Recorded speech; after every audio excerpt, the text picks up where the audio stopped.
The echo of the unsent message. If you had asked me 48 hours ago who the two most important people in my life were, I wouldn't have hesitated. I would have said Elena, my fiancée, and Mark, my best man. Mark and I weren't just friends, we were blood without the DNA. We grew up in the same foster home.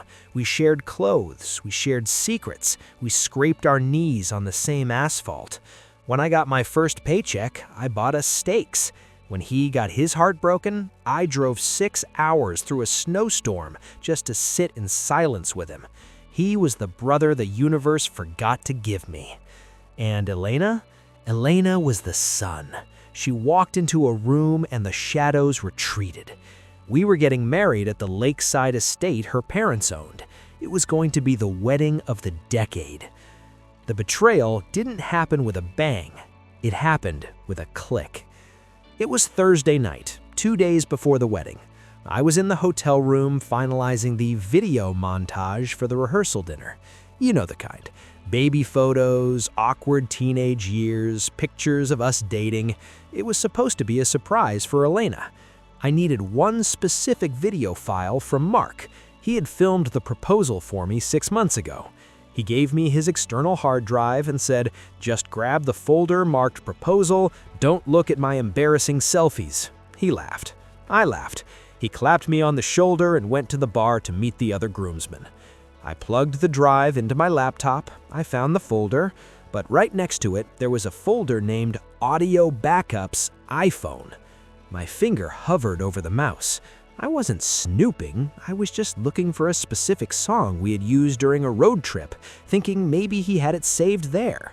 I opened the folder, hundreds of files, Memo 1, Memo 2, dates, times, and then I saw one. File name, Elena_newhouseplans.m4a, date 3 weeks ago. I frowned. Why would Mark have audio of house plans? We hadn't bought a house yet. We were looking, sure, but we hadn't involved Mark in the design process. Curiosity is a dangerous thing. It's the thread that unravels the sweater. I clicked play. Mark's voice. The soundproofing in the master bedroom needs to be better. If we're going to do this while he's downstairs working, I don't want to be whispering. My breath hitched. The world stopped spinning. Elena's voice, laughing. "Stop it, you're terrible. He's not going to be downstairs. He works late on Tuesdays. Tuesdays are ours." Mark, God, I love it when you're bad. You know the mortgage is under his name, right? He's literally paying for the roof over our heads while we... Don't ruin the mood, Mark. He's a good guy. He's stable. That's what I need. I need his stability so I can have this with you. So I'm just the fun, the side piece? You're the love of my life, Mark. You know that. But Alex is the safety net. Let's just get through the wedding. Once the papers are signed, half of everything is mine. Then we can be less careful. I sat there in that hotel room for 3 hours. The video montage was paused on a photo of the three of us smiling at a barbecue. I looked at that photo. I looked at Mark's arm draped around my shoulder. I looked at Elena's hand resting on my chest, and I realized her hand was actually angling towards him. I didn't vomit. I didn't scream. I went cold. It was a coldness that started in my marrow and froze my heart solid. They were banking on my stability. They were using me as a financier for their affair. My best friend, my future wife. The rehearsal dinner was the next night. Everyone was there, 50 of our closest friends and family. A long table set with white linen, crystal glasses, and candlelight. Elena looked stunning in a white cocktail dress. Mark looked dashing in his suit, making jokes, pouring wine, playing the perfect best man. He stood up to give a toast. "To Alex," Mark said, raising his glass, his eyes meeting mine with that familiar warmth. "Elena, you are a lucky woman to have a heart like his protecting you." People clapped. Elena wiped a tear from her eye. She reached for my hand under the table. I let her take it. Her skin felt like ice to me. I stood up. "Thank you, Mark. I said. My voice was steady, terrifyingly steady. "I actually have a little surprise for everyone. I've been working on a video montage." Elena smiled, excited. "Oh, Alex, you didn't have to." "I really did. But there were some technical difficulties with the video, so I think the audio tells the story better."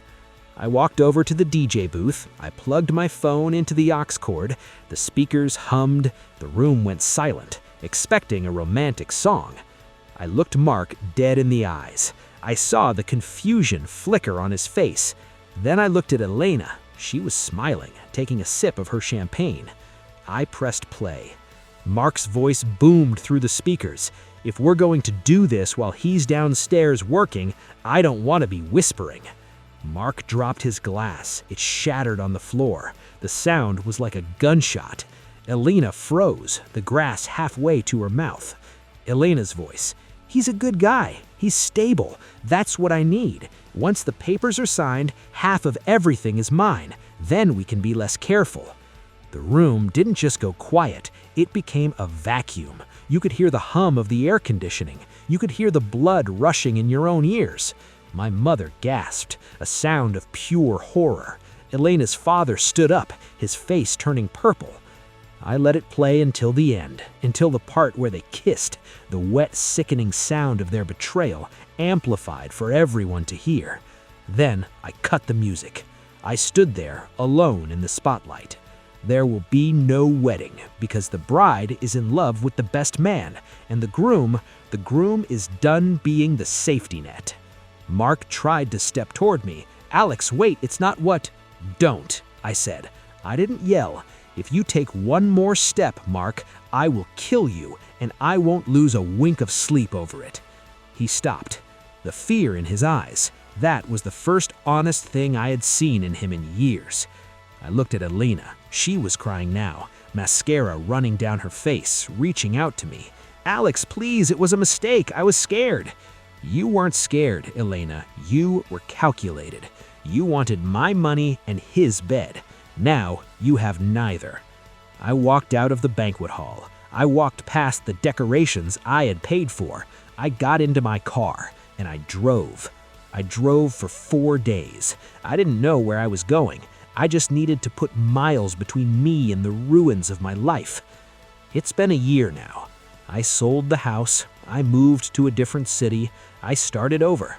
I heard through the grapevine that Mark and Elena tried to make it work. It lasted 3 months. Without my money, and without the thrill of sneaking around, they turned on each other. Mark cheated on her, she left him. They are both miserable. People tell me I should be happy about karma, but I'm not happy. I lost my brother. I lost my love. But I learned a lesson that I carry with me every day. Trust is not a renewable resource. Once it's burned, it's ash. And sometimes the silence of an empty apartment is the most beautiful sound in the world. Because at least, it's honest.